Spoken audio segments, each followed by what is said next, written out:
He's a novelist, he's a fashion designer, and an evangelist. His name is Buchi.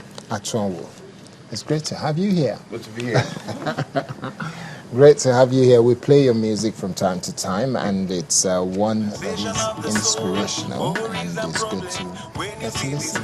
Tell us what's been your journey. Let's start with your music. How did you get into music? I'm tempted to say, as we usually do, that I was born with music. Okay. But of course, I had no idea I would end up a musician, even though I always loved music.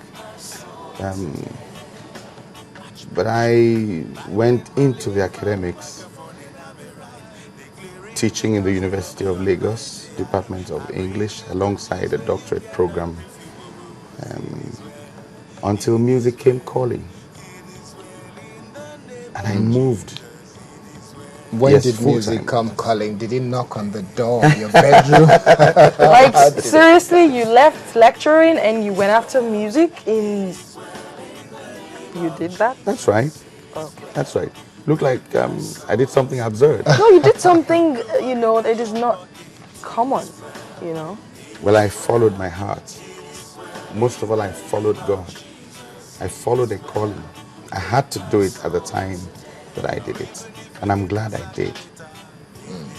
Okay, when you're being described as a fashion designer, a novelist, and a number of other things. The nice way of saying I'm a tailor. Because I think I'm the best tailor in Lagos. Oh, wow. Actually. I like that. Really? I think so.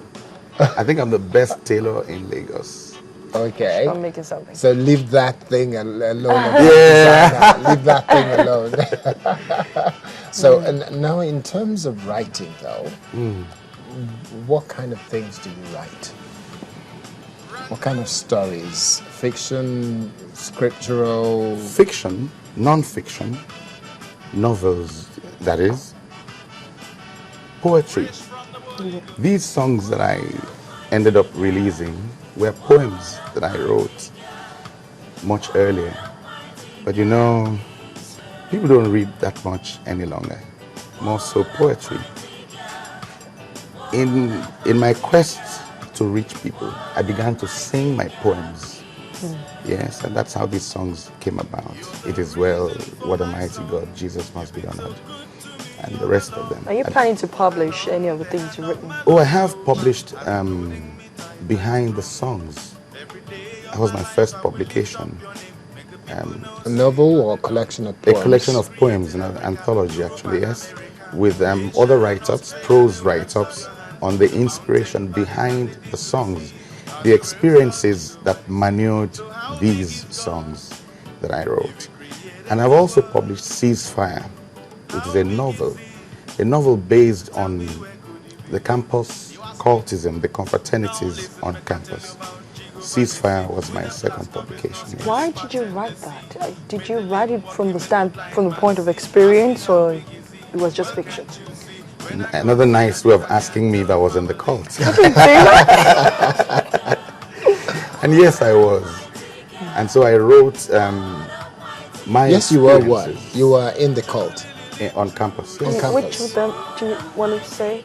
Which university was it? No, Okay. that's not Oh, the well, that's point. fine. Yes, yes. That's okay. It's really not about exposing persons. It's about exposing a system that has made monsters out of our children. A system that has taught our children that violence is an option in conflict resolution. A system that is so entrenched in our society that we even reward and applaud those who went before us in violent cultism. And I don't think it's right. I think that when you reward evil, you mock good. How did you find your way back out of all of that? Jesus took me. That's it. Jesus took me out of all that. And well, I published the book Ceasefire, and Ceasefire has since become not just a novel, but a project where I go from campus to campus using music to preach the message of non-violence. How did you pick your genre? Of reggae music, I didn't choose reggae music. Chose you. Reggae chose me. Yes. Reggae chose me. It appealed to me very early in life. And I began to listen to the reggae greats. And when it was time to sing, I had to reach in for that which I had internalized to express my new message, my newfound faith, Christianity. So when you